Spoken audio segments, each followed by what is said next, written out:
Okay, this is the clock. It's just an average 4-column sessions clock.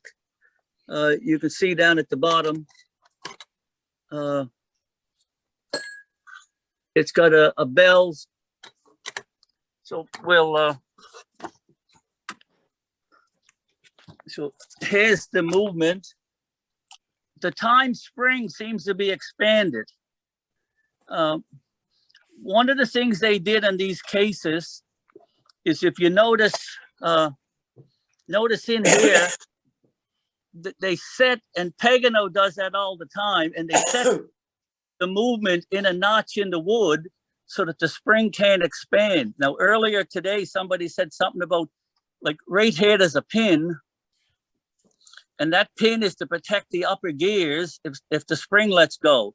It's supposed to push the spring downward, but when they put them in a case like this, the spring is bound up into the sides, and in the bottom, it's hitting the stud.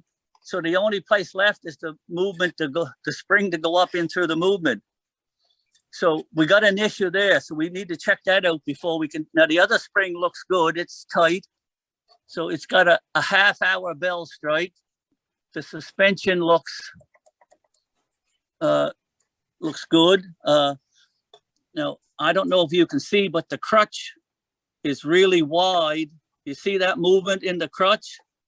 Yeah. Like, that's way too wide. Well,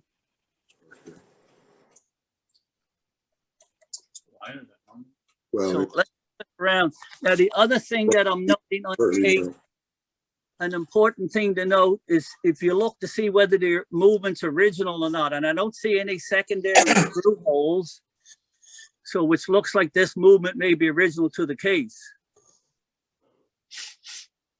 I do see an issue. I don't know if you can see it. There's some punch marks around that one gear. So let's flip. So the next thing that I want to do is I want to check that spring. So I'll take a key, and the one side, okay, as soon as I go to wind that, you see what's happening? The hand is moving. Wow. So we have an escapement issue. Okay. Yeah, I don't know if you can see. Can you see the escape wheel going like crazy? Yeah. Yeah, the front pivot on the escapement is really loose, and so it's moved away from the, I just pushed it in with my finger. So what we have to do is tie that movement. This is a good one. So what we'll do is I'll take a piece of wire.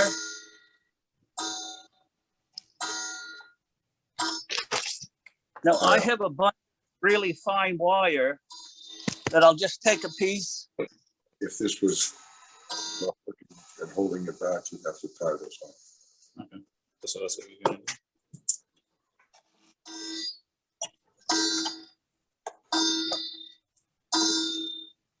Okay, you can see what I did. I tied a piece of wire through one of the gears and onto one of the studs. Everything is, yeah, even the strike is not. I'll take another piece of wire and I'll lock that.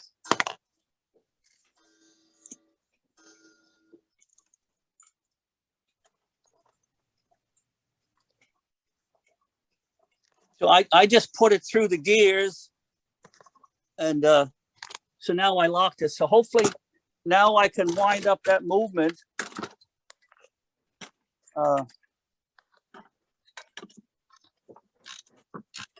Yeah, so it's a nuisance not having this phone working right. You guys are seeing a lot. Okay, so what I'm doing now is I'm winding up the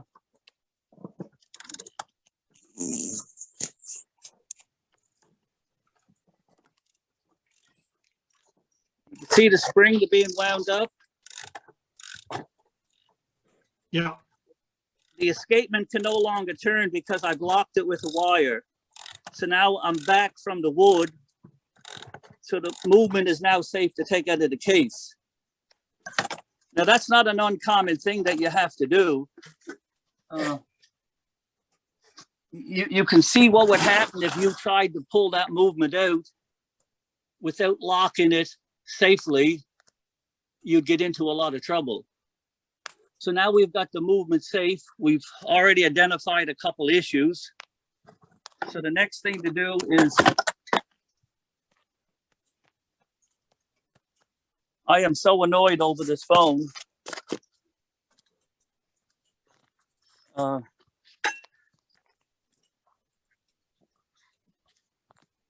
put it in the holder, you can kind of see. So I use a little pair of pliers, loosen the nut. Now, if you look at the minute hand, it has a square hole on two sides. So the minute hand, and the other thing I do is I have these little plastic cups that I bought at Michael's. So I like to keep parts together. So the minute hand has indexing. There's only one of two ways it can go on. If you put it on one way, it's for the half hour. And the hour hand on most clocks is always a friction fit, so you can twist it and turn it and gently pull it off. It's just an open, it can go wherever you want it. Okay, so I've got the front of the clock prepared to take the movement out. Now, to save I have this piece of foam. So to save the front of the clock, I'll lay it onto the front.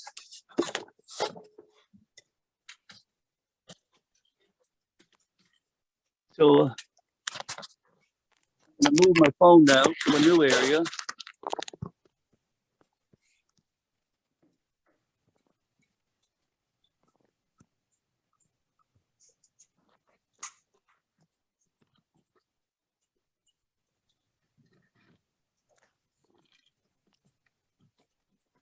Okay, so we're gonna look down inside the, can you see what I'm doing there? Mm-hmm. So there's 4 screws. I have a really long pair of tweezers, and these tweezers are serrated on the bottom. So once I loosen the screw, I can grab a hold of them. It makes it quite easy. So I'll just move the phone and take those 4 screws out.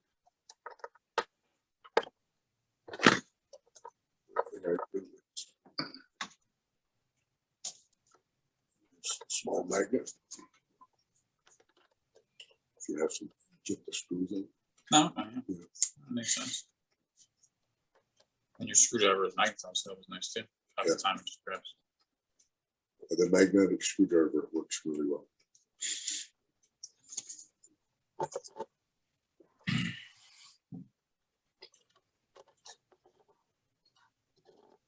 Do you know which one of these fits?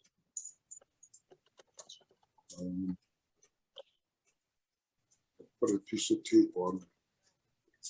For putting the screws back in, I have a special screwdriver with a clip on it, because all clocks slot-headed screws, because there was no Robinson or Phillips developed when they made these. So you can put it upside down, screws back. A little smaller than that one. There's different drivers that you can get for putting them back in. Okay, so the movement now, it just lifts straight out. So now the case can go.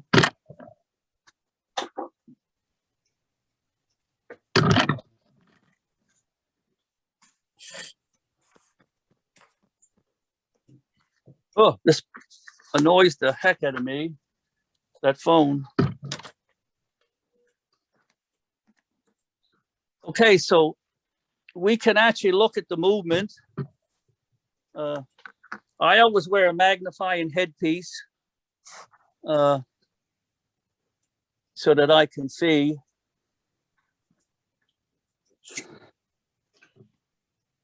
15, 17 bucks. Yeah. When we look on the other side, 4 lenses. there's the problem. Can you see the rivet is loose on the one side of the escapement? So we'll have to reset that rivet to tighten that up when we put it back together so that we can depth the escapement properly. So the other thing I'm looking for is signs that anybody else was in here doing work. Now, these session movements always had 5 studs, and I see the nut is missing off that middle one.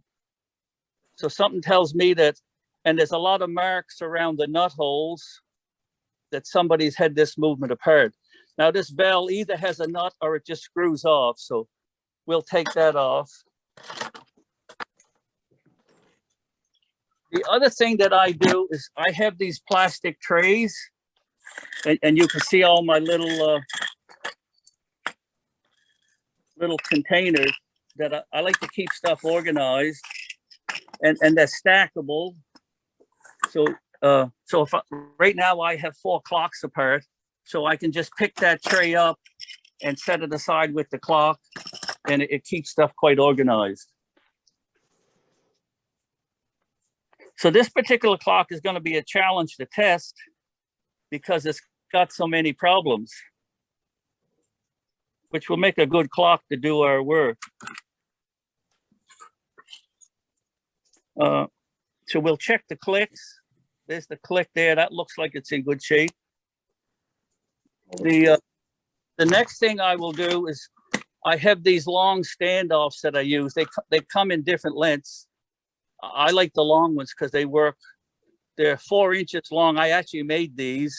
They're long so that when you're doing grandfather that have wet times, they're long enough so that the hammers don't get damaged. So what is I'll do, I'll just screw them on. Now this clock only comes apart one way. The studs are riveted on the back. You can see the 5 studs. And on the front, there's nuts. So that means that this top plate has to lift off. So I'll put, I'll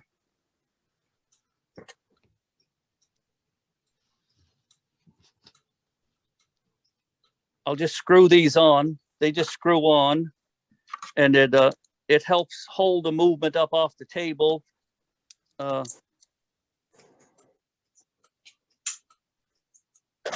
Okay, so now we've got it off the table. So that the next thing that we should do is we need to permanently lock those springs. So there's different size. Instead of using wire, like there's different size rings that you can get. You know, the small ones for small springs. I find those 2 are the ones that seem to work best. Size down with it. So to lock them, because the click is on the other side, I have to now move my to the other side, and that's why it's nice sometimes to put 2 sets on. But you'll get used to putting these on and off. It just becomes second nature. And you don't have to be fussy where you put them. You can fit them any place. Okay, so you can see the click. What I have to do, now there's another tool. It's called a letdown tool. Switch over to the other side. Inserts, and if you look, like you can see the set, they go from a number 1 Or you have to switch these right over. up through. So this it looks like that one is probably a number number 6 will do the trick. You put the handle on, and the whole idea of that handle is so it will slide through your hand. So what I have to do is put and you fit that ring in. You can just slide it in if you got the spring. Now this spring isn't tight enough. So I'll wind it up a little bit more so that I can fit the clip in.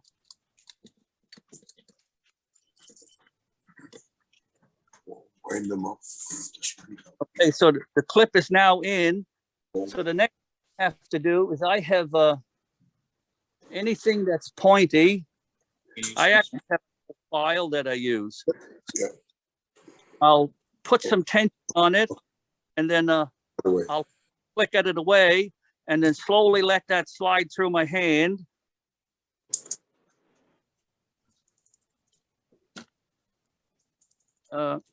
And it's nice to stop and check that, make sure that your retainer is in the right spot.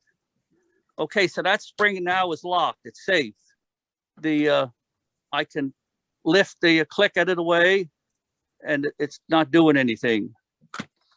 So we have to do the same thing for the other side. The other click is down inside, so I have to let the spring out a little bit so that I can get at. You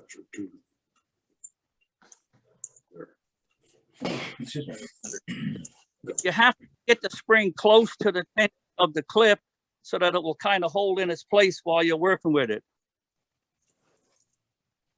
Now, it's important to get your spring on the clip. Like I have it back a little ways so that we have enough room here for our other stuff that we have to do with it. There's my clip.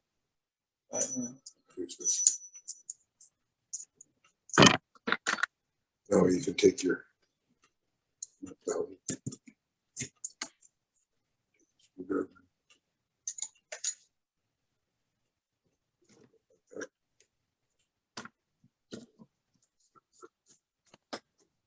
Okay, so I've got both of my springs locked. So now they're safe. Because if you ever try to take a apart without locking those springs, it's dangerous, plus you do a lot of damage. And a lot of times you'll get people that tried to fix the clock themselves. You'll get them bringing a clock to you with the springs all sprung and in a plastic bag.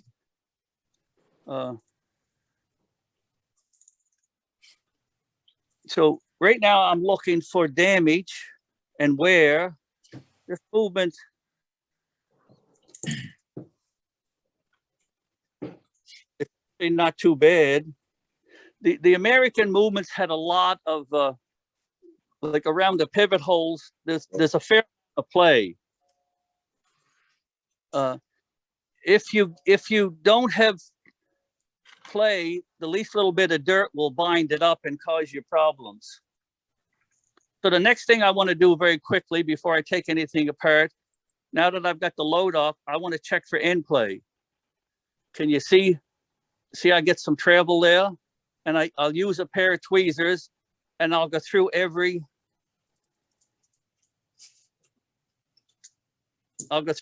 gear.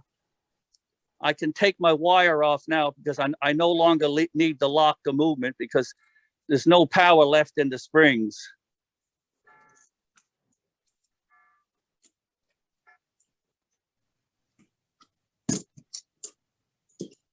So we've got a reasonable amount of in play on the time side. So what does that tell you, Wendell, the end play? And what do you do with that information later? Well, if you don't have a reasonable amount of end play, I would say probably you should have maybe 25, 30 thou end play. They won't run very long because the dirt builds up on the shoulder of the pivots. And if you don't have end play, it binds into plates and you lose power. Okay, so you have to have sufficient end play. Okay.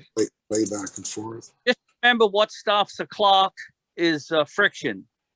Yes. And if that shoulder on the pivot Pushing is plate tight, you're losing power because of the friction there. into the train. So it's Why would you ever have insufficient end play? Because I assume those were mass produced with a Yeah. certain It's end something- play built into the design. So why would you not have end play on a clock that you're taking apart? I don't know. But Dirt? I've got this little clock movement here. Yeah. It's a, I think, and there was two. The escapement doesn't have end play, and beats me, but it's fairly common that you find you don't have end play, and you have to put it in the lathe and cut the shoulder off. Oh, really? Yeah. Okay. Wendell, Yeah. just occasionally, if you find a movement that somebody's taken apart and they've not realized that the plates are bent, so they put it back together, and because the plate is bent, that's why it's squeezing on the shoulder. Okay. Yeah. Yeah, like, or somebody could have changed the part over the years, put in the wrong, it may not be original to that movement. And that's that you've got two categories, one that you know the history of the movement, and one that you don't. Now this one we don't, so everything is suspect. Okay. So we need to check everything to make sure it works. So it looks like we don't have any end play issues, but I'll use a small straight edge and I'll lay it across the plates in various places to actually check to see how, see whether we have any bending. Or it's common, you'll see people working on clocks that have less experience, and they try to get rid of that end plate. So they'll bend the plates, or sometimes people use a center punch. So just hang on a sec, I'll get something to show you.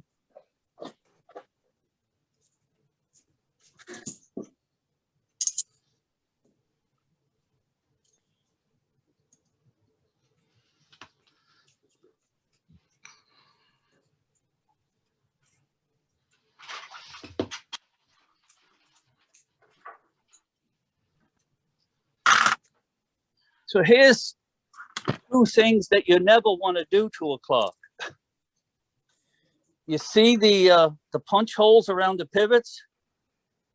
Oh, yes. So that's somebody trying to fix something. Now, they're probably doing the best they can. Look at this one. That's, yeah. Well, that was a norm back then, wasn't it? I think from probably the 1920s, 1930s onward, it was common. They may have seen the end of clock, if there's wear in it. and they didn't use a lot of bushings. Now there's another clip that you could buy during those days, and where the screw head is, there's a slot, and it has a hole. So what you do, because in a pivot,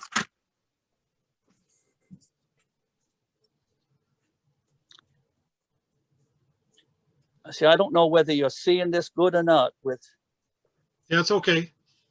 because see, with my zoom capabilities, I can show all this. Can you see that pivot hole with the marker around it? Yes. There's lots of play there. Side play.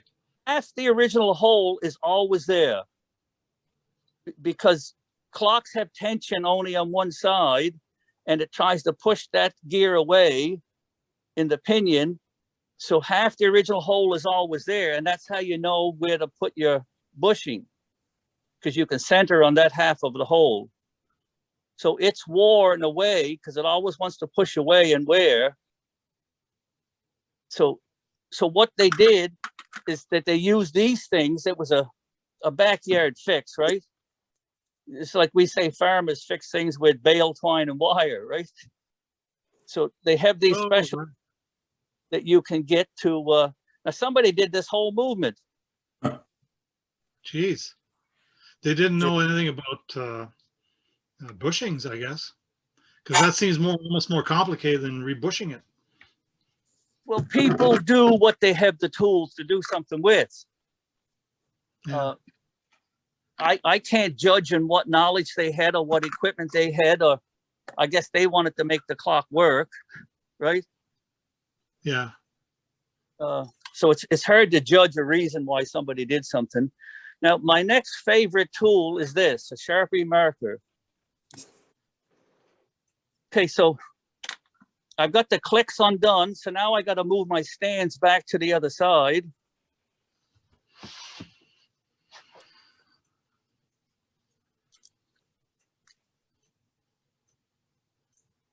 So now I've got them back on the opposite side, because this is going to be my reference side. So what I do, now these Sharpie marks come off very easy. A lot of times you'll see me, I'll just leave them on. It's kind of my signature. So what I'll do is I'll put one mark. You see the mark I just put on that? So on the top of all the gears running the time side, which is the left side, I'll put a mark. And on the right side, I'll put 2 marks on every wheel on the top only.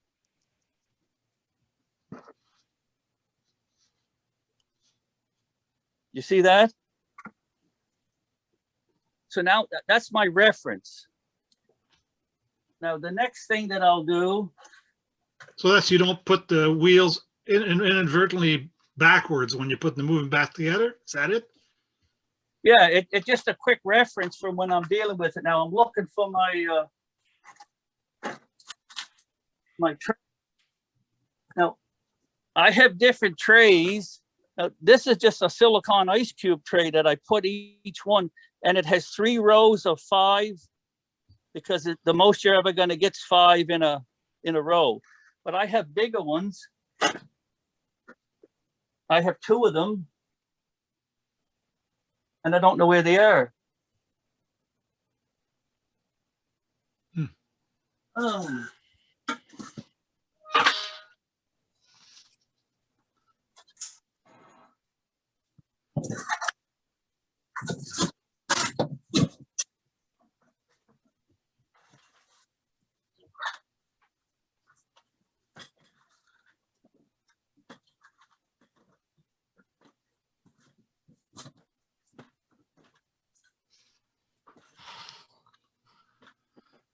Okay, so I have a big tray, and this one is good because the individual pieces I can take out. So it just helps to keep organized. And if you're working on a bunch of clocks, instead of having your pieces lay in the bench, you can pick that tray up and move it away. So we already identified that the one nut is missing. So I have a little tiny wrench, or you can use that type of wrench to get them loose. So I'm just loosening the nuts. While you're doing that, it's Robert here. I have a question. Okay. I still don't fully understand, to be quite honest, and I say that humbly, the interactions between the time strike and the chiming, the time side of the movement and the striking side of the movement. So I know there's some wheels with kind of pins on them that engage with something else, and so on. And all that has to be in the right place at the right time to get the striking to take place at the right time. So is there any consideration you have to do to that when you're taking the movement apart as to relative location of wheels with regards to each other so that they kind of go back in the same place? Or No, not? you do that when you're putting it together. Like I refer to that as indexing, so that it strikes. Yes. I'll show you that apart. That's more in line when we put it back together, that they go back together in the right place. Okay, good. Thank you. But so I take the nuts off. So I got the,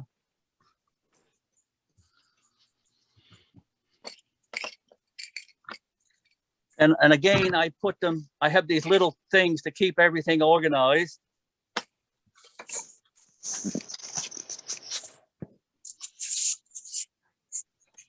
And I put my tools away because you don't want a million tools laying on the bench. When I'm done, I put every tool away.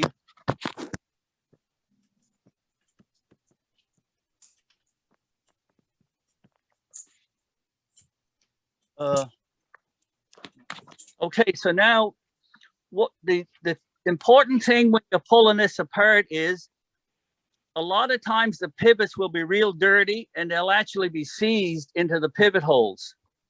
So when we pry this off, okay, before we do that, let's take the escapement off. There's a screw holding this, the escapement adjustment. Like this is a front adjustment. Like it has a, which turns that wheel to raise the suspension spring up and down. So we'll get rid of that. There's one screw that holds that in place.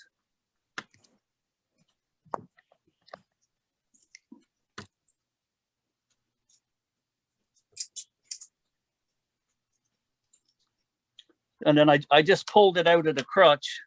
So now we don't have that. So again, now I'm going to slowly have my finger over the, and just slide it up off the post. And I'm use my tweezers and push down on all the wheels to make sure that they don't come with the plate.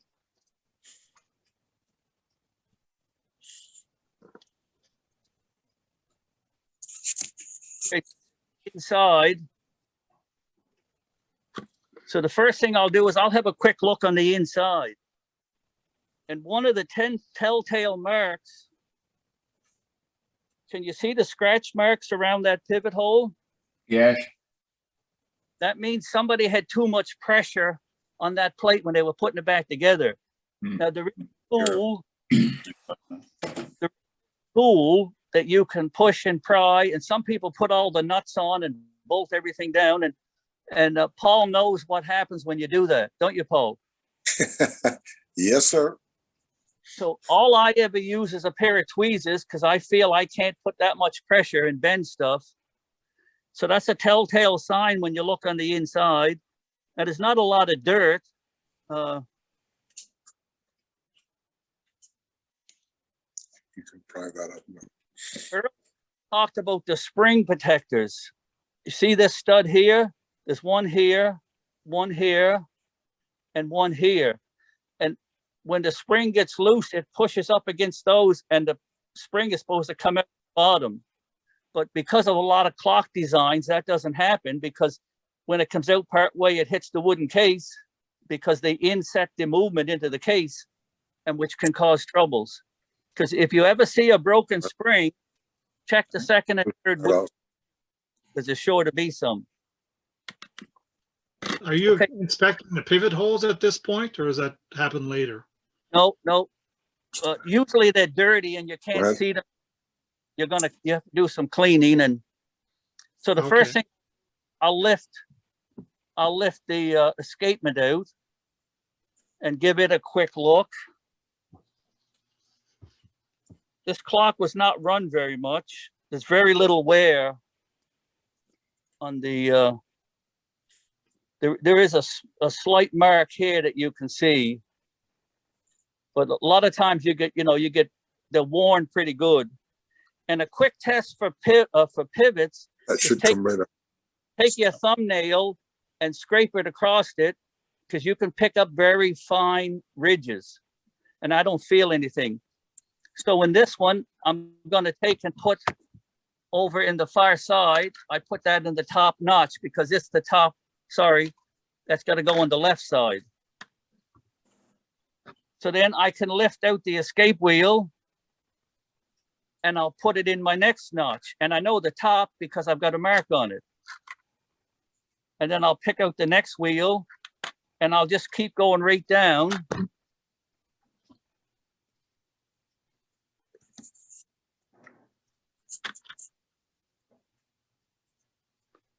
And I'll pick out I'll lift out the,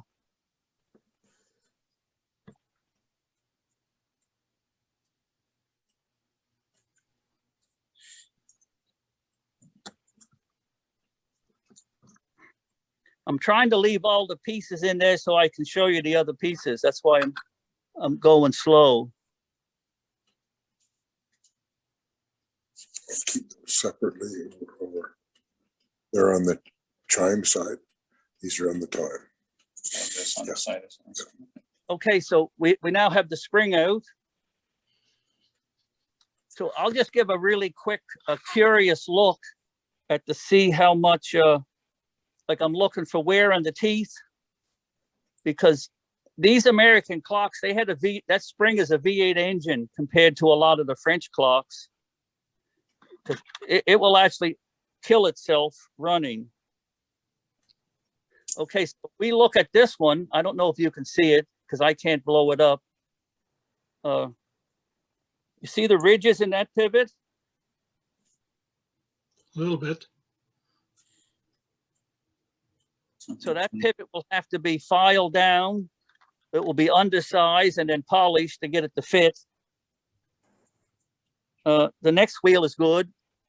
I don't see any bent teeth, but I'm just doing a quick check. And these lantern pinions, the other thing you want to do is check them. Now you notice, see how much that trundle moves? Now what I do, I'll just quickly show you. I have a pair of lockjaw pliers and I set it kind of to the depths that I want. Those shouldn't be loose. And then you can gently give a squeeze. You see it go back down? So I just tighten that up now. So now there's no movement in those trundles because that will make a lot of noise in a movement. Oh, okay. See, now- That's a good tip. And the other thing you look for is grooves in those trundles to see whether or not they, but there's no wear in that. So that's something that we have to do, which will be the next. Yeah, every one, yeah, the trundles are all loose.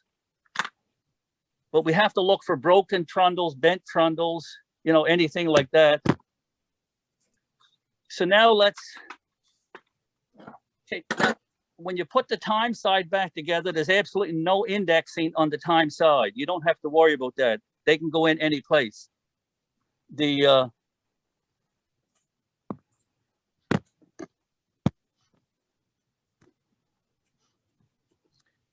now you'll see, is that blowing up good enough there where it is? It is very good now. Yeah. Okay, now this hammer here, this is the half-hour bell strike.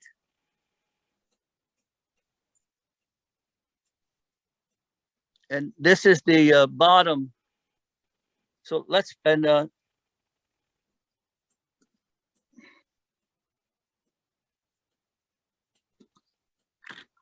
trying to leave all these things in here so you can see them working.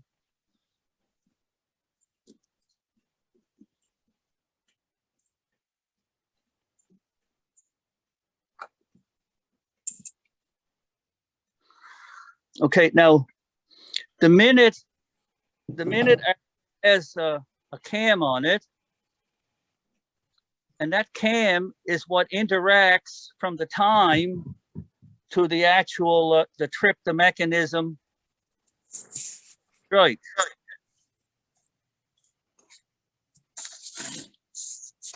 Is that does the half hour. That's the half hour one. The hour one is up inside, and let me take a couple pieces out. Okay, now you see the pin. Can you see this pin here? This is your arming pin. And this slope lever, when that comes around, and that's designed that once it's armed, that can drop away very quickly and let it strike. We can get into that much quicker or much Now this long lever,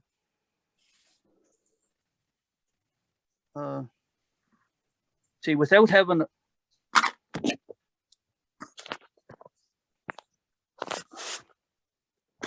okay, now this is your count wheel down underneath here, and you notice there's a deep notch and shallow notches. This point fits down into the deep notch, and when it's right now, it's touching up against a shallow notch, so it can't go down into the gear far enough to lock it up. So when it gets to a deep notch, it will go down in far enough, and then that tells it that another arm will come down. Because if we turn this wheel, actually, I got to put the other one back in. There are more notches over here. This is noon, 1 o'clock, 2 o'clock, 3. So every small notch. Now, you see this hook? Mm. That's what catches onto that little pin. Oh, this one is 12. And that's what stops it. When this arm down here goes into the deep hole, you see that goes down far enough that it's going to catch that, and then that stops it from turning, and then it strikes. So until that's lifted up, but when that lifts up, it catches, because you'll probably hear a click in the clock a couple minutes before the hour. I put that one in the wrong place. So once it lifts this arm off, well, then this arm here, this sloped arm, catches the wheel, and that's designed so that it can just slide off really quick, and the strike will happen exactly when you want it to. That's this one. So everybody got that clear? Well, sort of, Wendell, but thanks for explaining that, because to me, that's the kind of interaction between these parts in a kind of three-dimensional way that are very hard to get out of a book. So Yeah, you almost have to have someone demonstrate it like that. And it's hard to do it with a movement that's half apart as you're doing. I appreciate that. You know, this,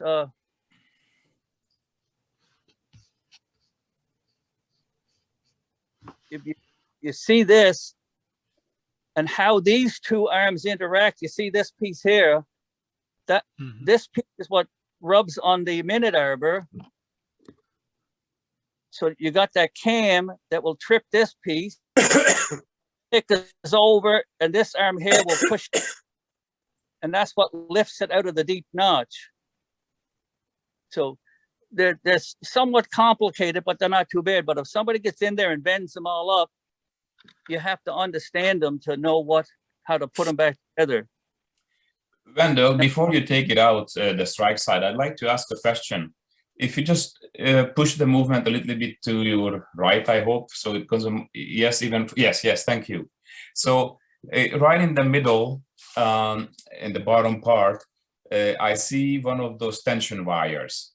And that's one of those things which I found most intimidating with these American clocks. I don't see them in the French clocks or the German clocks, but they, like my session had at least 4 or 5, and now I see only 1 here.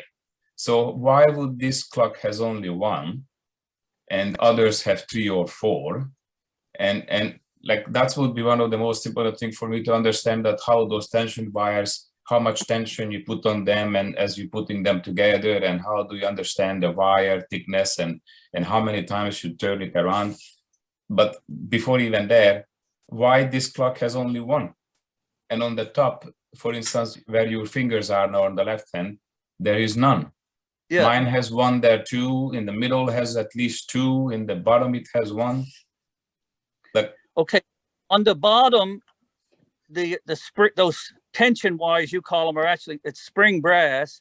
That's designed so when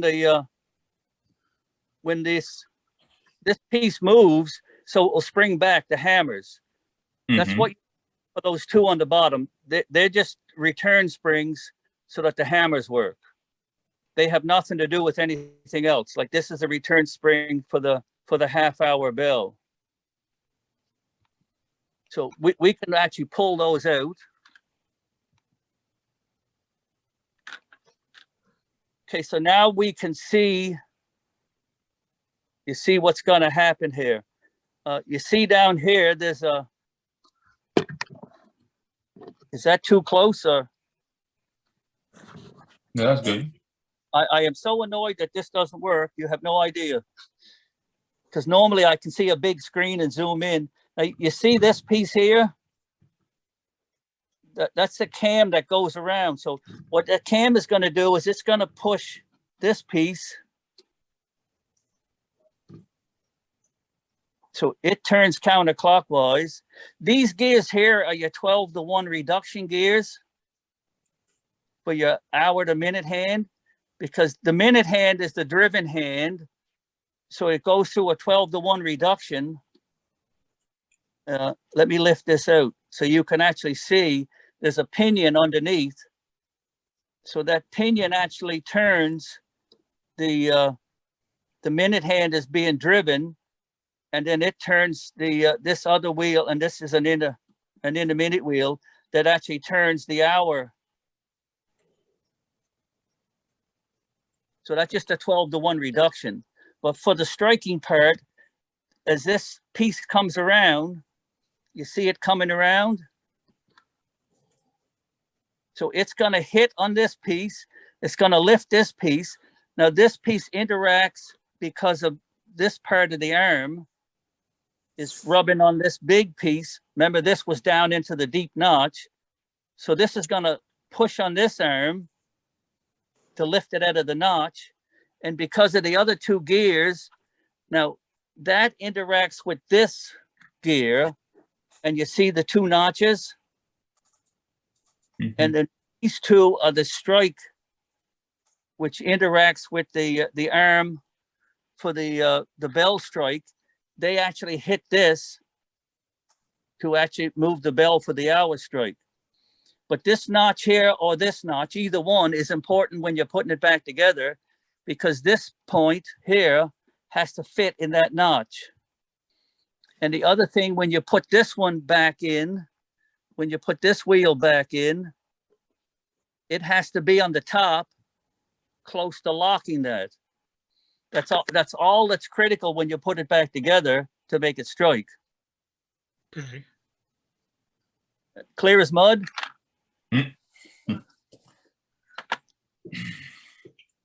You just made the impossible look probable.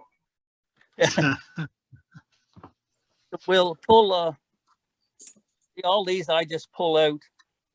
So here's what's in so this is your hour tube, and it just slides over the minute arbor. And this other gear is the intermediate gear that connects the two together. So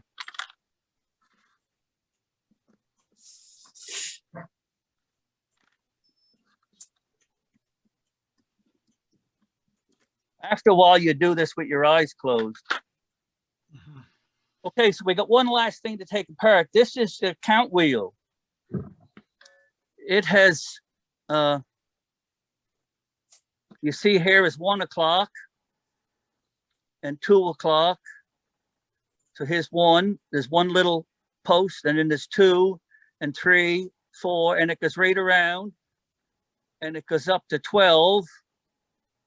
And there's my indicator mark. It goes up to 12. Now that's held on there with this lock washer.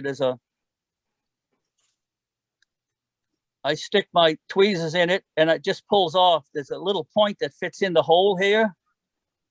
So you pull it off, and you can see why I put a mark on that.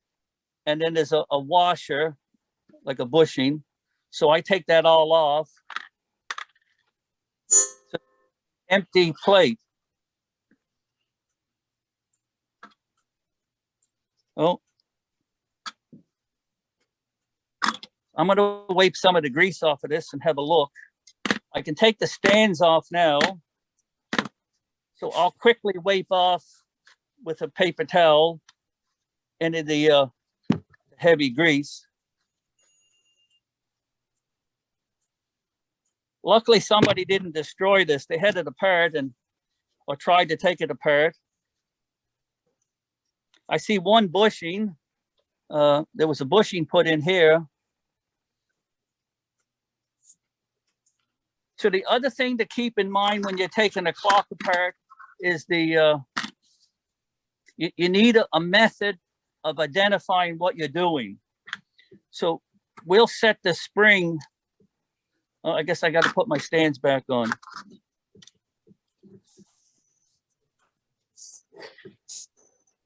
I come up with my own method of identifying each wheel.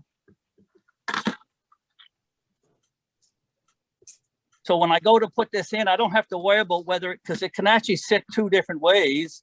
I don't worry about it because I just look for my indicator mark and it fits down in. I'm going to sit it in. I'm not putting the spring over the post for now. So I call that T1.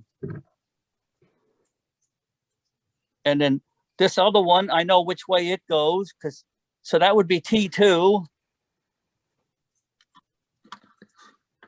And then the next one, I look for my mark, and it's only going to fit in one place. So that would be T3. And then the next one, look for your mark, and that's T4. And then I'll either call this T5 or I'll call it E5. I use E for escape wheel. So there they're all sitting, because now I refer to this side of the plate the hand side of the movement I refer to as the front of the movement. And I refer to the other one. So let's say I was bushing this pivot hole right here. So that would be T2B for back. Or if I did the next one, it would be T3B. Now, if I was doing the strike side, because there's a difference between the chime and the strike. The strike is either a half hour or an hour thing, and the chime side would be every 15 minutes. So again, if I did the second one on the strikes, that would be S2B for strike two back. So, and you'll see me write in my book which bushings I put in, or if I want to identify a problem, with that code, I can go back and look at any point and see what I did. So you can come up with your own code as long as it's easy and quick.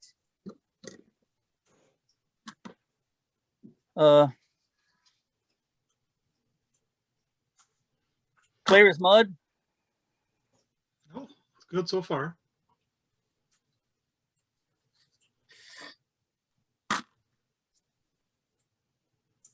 So let's take a quick look.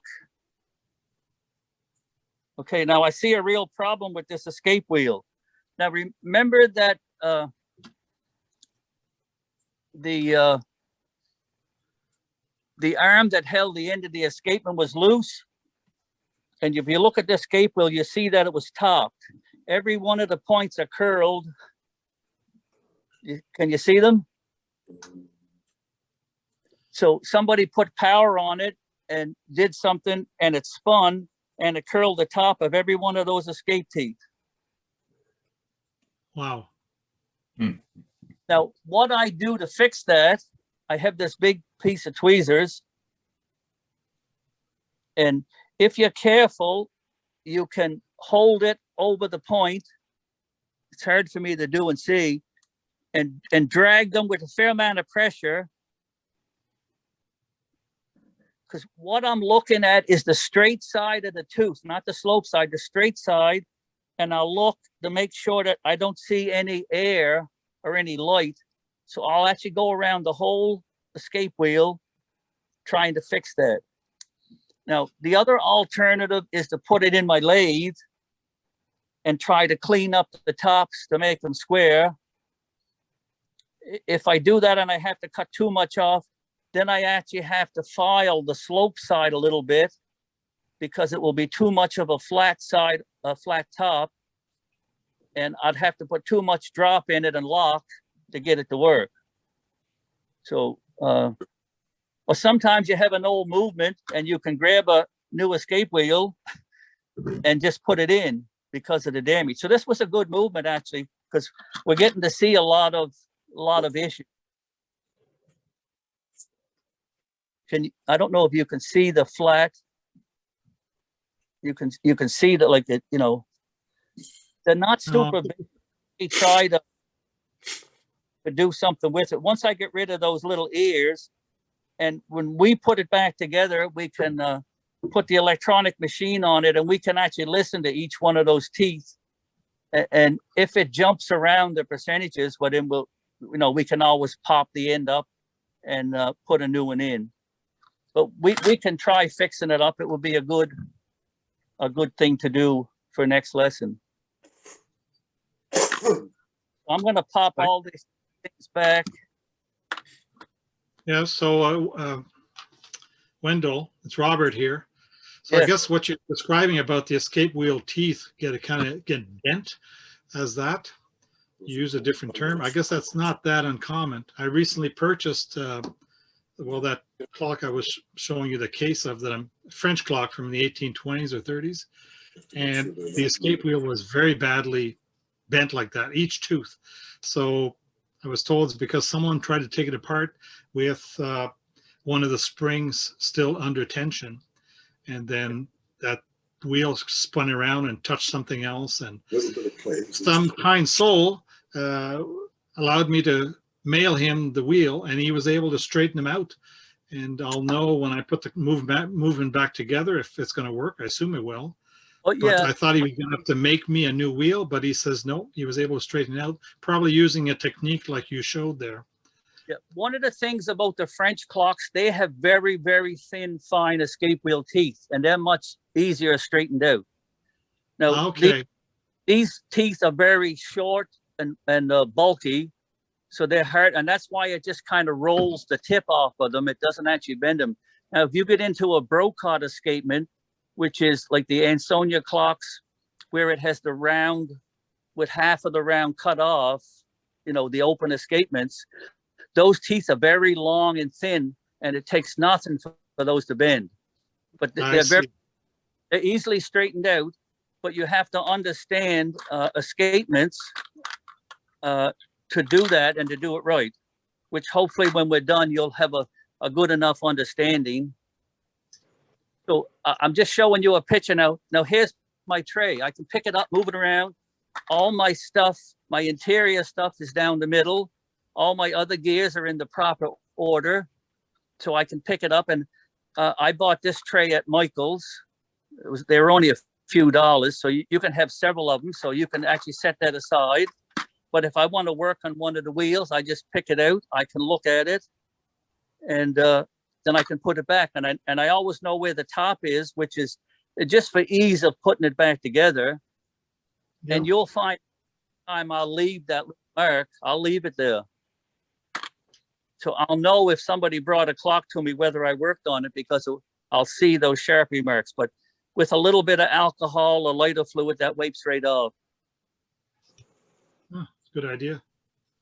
So it's just a method I come up with to make life simpler and easier, instead of trying to struggle with putting it back together to figure out which gear goes where.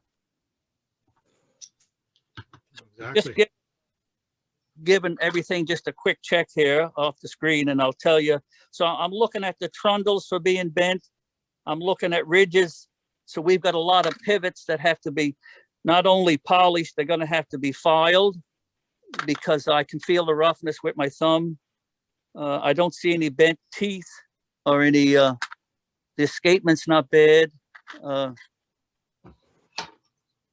Usually the common wear places in these movements will be the gear, which would be number 3 strike, because it's getting hammered all the time with that spring-loaded lever hitting on it to make the striking.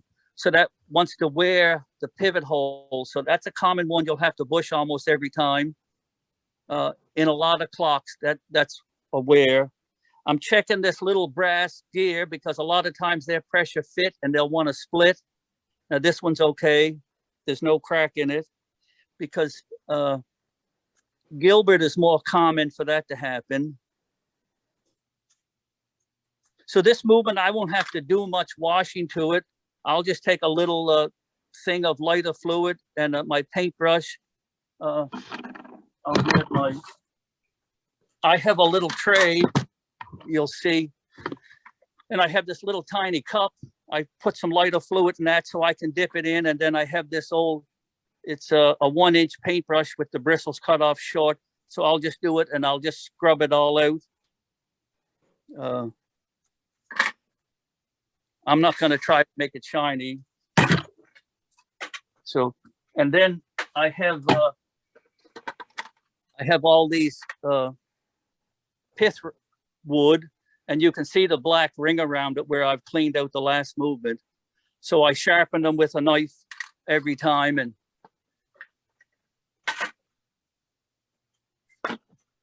so I don't see anything that we have to. The other thing that's common to check, and why people do it, I guess just lack of knowledge. This fly, like you notice it's loose. Yeah. And that's a good thing. You don't want it too loose, because this actually acts as a slow brake.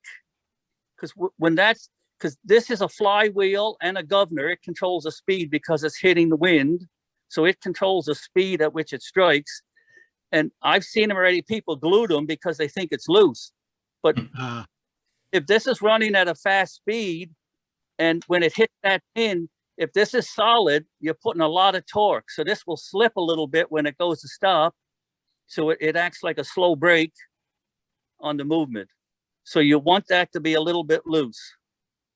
Now, I'll actually pull them out because you can't. So there, I pulled it out. Now you can see that there's a groove, a little ridge down in the bottom that fits into the ridge on this. That keeps it from sliding back and forth. So when I put it in the lathe, because there's no room on this side to grab a hold of it, and never, never, never, never grab a hold, a pivot, and try to spin it. You'll twist it off and break it. And ask me how I know. See, now I bent that to get it out, and now it's way too loose. So to solve that problem, it's very easy. I'll just take with my fingers, because this is very light metal, and I'll bend it a little bit and then fit it back in, and there, now it's tight again. Okay, that's neat. So never glue them. They have to be enough that they can slip for when because you've got all those gears moving and they want to come to an abrupt halt. You don't want that flywheel trying to bend stuff. That I have a question. That flywheel that you just showed us, so that is just in fact like an air brake for the whole gearing mechanism, so there isn't so much drastic force on the whole thing when it lets go. It actually things. The clock won't run. That side of the gear won't run without that in it. That actually acts as a flywheel, and once it's got some momentum going, it will keep it going, because when it has to raise up off the cam, it takes a little bit more load, so that actually helps it get over that piece, and that's why they unlock and go to a secondary when they arm it, so that it can get started. Because once that flywheel, and the other thing that you never do, especially in the grandfather clocks, there's a thing called a star wheel, which has 4 or 5 stars that does the striking, that raises the hammers. You cannot have them loaded up. They have to, the lever has to be between 2 of those stars, because a lot of times it doesn't have the power to lift that star until the actual fly gets going. And then that carries it through. That's why most motors have a great, you look at the old hit and miss motors, they had a giant flywheel. They didn't have much power, but once they got that flywheel going, it would carry it through. So, and so the other thing it does, so it gives it a mass, and it slows it down and controls the speed, because it pushes a certain amount of air, and it acts like an air brake that slips so that it won't abruptly stop and do damage. Yeah, okay. Thanks. Any more questions on anything? We got a few more minutes left if anybody's got any questions. So Yeah, when you retain that mainspring down with those clips, that looks a little dangerous. So those clips, you purchase those clips from someone, obviously, right? yeah, That whole system looks like a grenade waiting to go. hey, look, It's like, I have a whole drawer full of them. oh, okay. Years ago, when they sold springs, they actually came with those clips on them, the new ones. Oh, okay. Now they come wired. Yeah, that spring is pretty heavy. I saw some guy on the internet using a what is it, a tie wrap to actually hold that mainspring in place. He took tie wraps and he tied them around each one of the mainsprings. I was like, okay. He doesn't think much size. So, Like that. Hey, Well, I have a question, Wendell. okay. Thanks. Just go back to where you were talking about the lantern pinions, and you assessed the trundles on one of the lantern pinions, and you squeezed up a little bit with that on the end there because there was too much end play. Okay, here's one. You see how much the tweezers is moving? Yeah. So what I'm doing is I'm pushing the end cap back down. Now the trundles can't come out because if you look, there's a slight rivet in the brass that holds the steel from out. So all I'm doing is taking because these are parallel lock jaws, and I'll just gently give it a squeeze, and I keep moving it around, and you'll feel it. Now I'll check it. Yeah, see, now there's no play. So now when that's squeezed up, so there's no end play in those trundles, will they still spin a little bit? No, They won't. and I don't think they're supposed to spin. Okay. Like it's the same as gear teeth, right? When gears mesh with any other, like a solid pinion, nothing moves. So the reason they use pinions because they're much more forgiving. You don't need the accuracy that you have. Like in this one, this is a cut pinion.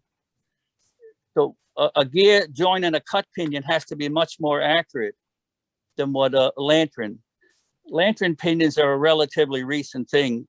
Probably, I would say, early 1900s. You don't see them in old, now I'll show you in. Was it mainly a cost-cutting measure to go with that kind of design? Sorry? Was it a cost-cutting measure to go with that kind of design on American clocks? I don't think it was just the accuracy in the movement wasn't there, and it was a way to make it that they could mass produce these without struggling. Now you look, this is I assume it's a French movement. Like you look at all these, they're all cut pinions, all steel hardened cut pinions. Yeah. Throughout the whole movement. So they and they work much finer if they're set up properly, but it takes a lot more accuracy in your pivot placement in a cut pinion than what it does in a lantern pinion. And that's the reason why they did it, because it just made it easier to mass produce these, because they were making them by the millions. Yes, and more forgiving, being used in old farmhouses, God knows where. Those clocks just kept going because of all the play in them that was built into them, right? A couple of reasons they kept going. One is this spring. I compare that to a V8 engine where it only took a 4-cylinder to run it. They probably knew people weren't going to clean them every 3 to 5 years and oil them. So they would actually, with enough power in this spring to destroy itself. Okay. So that's, and as they wore, those lantern pinions had enough give in them and enough play that as the teeth wore and the pivots wore, they would still keep running. Right. So when you oil that spring, then do you stretch that spring right out and oil it? Do you ever do that? Oh yeah, I'll show you that next time. Oh, okay, sorry. I- Too deep a question. Yeah, I literally, and I use those green scrubby pads and actually polish the spring, because you've probably heard the old saying that the clock works good, it's just that it's wound too tight. Yeah. Now, if you take, like if I take my fingers to represent a spring, like as long as they're loose, they'll still slide, right? Yeah. Now, if I put all kinds of hard, sticky, dry, rusty things on my fingers, the tighter I squeeze it, the less it's going to want to slide. And that's what, so spring, that's a symptom that the spring was never serviced properly. If it's wound tight, it works. So, Yeah, I can hear my spring let go every now and then, right? It'll work and then it'll unstick inside and just let go. Every do I polish the springs, and there's a special hydraulic spring oil that you use. Yeah. So that if you use regular oil and not hydraulic oil, the oil will squeeze out between the layers of springs when it's tight. And so the special hydraulic oil still leaves a film that won't squeeze out. Because I wind up tight every Sunday morning. And because if you don't wind them up, they're not going to, I don't know how many days they would run. I never checked them. That's the first thing I do Sunday morning is wind my clocks. Yeah. So what we have to do now is I'll probably clean up this movement and take out the pivot holes and have that stuff done for next week, and then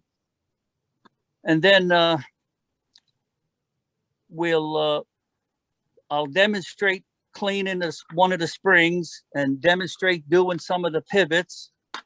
And then if we need to, because the test that I use for pivots is, let me see, how can we get this? I am so annoyed at this phone. I may smash it before we get to next. Don't do that. Don't do that. It worked out well. Yeah, but not to my standards. Okay, I know, I got it in that pivot hole. You see how much that moves? Yeah. The check for pivot hole wear, and you do it both directions, is 5 degrees. That's what these are for. If it doesn't move more than 5 degrees, you consider that hole acceptable. Okay. Now, there's some factors that will override that. If somebody punched it, now if we look at this one, you can actually see somebody tried to tighten it up because there's some punch marks. Luckily, there was only the one, so we'll actually rebush that one. Now let's check that hole. That's this one.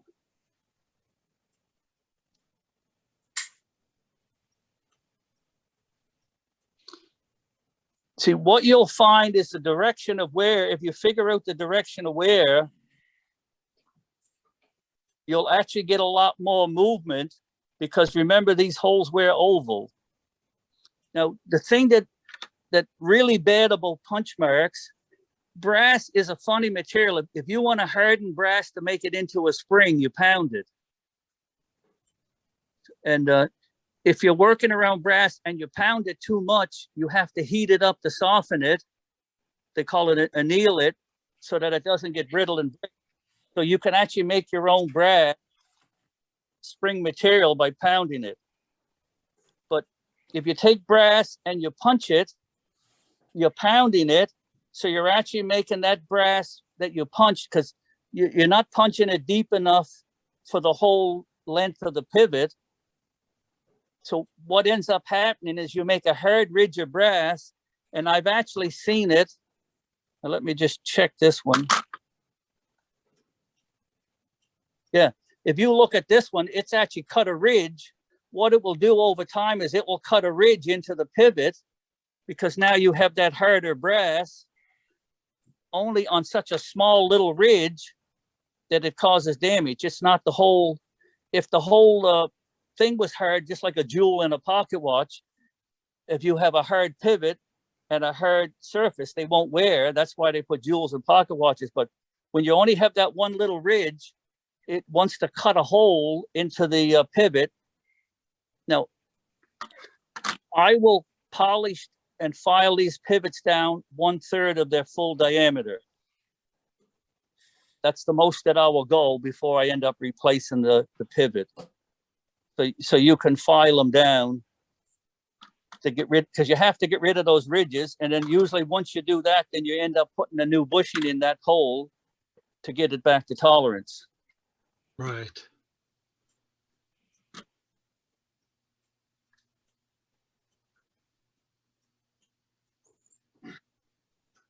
Sounds good.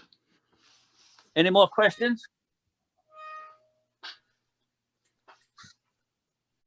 Companies like a Ansonia or a Gilbert, or their levers are slightly different. They all follow the same general principle about what they're trying to do, but they may have the levers in a different place or do that. So, but the general principle of all clocks follow the same, like all these American 8-day clocks all follow the same general principles of how they do it.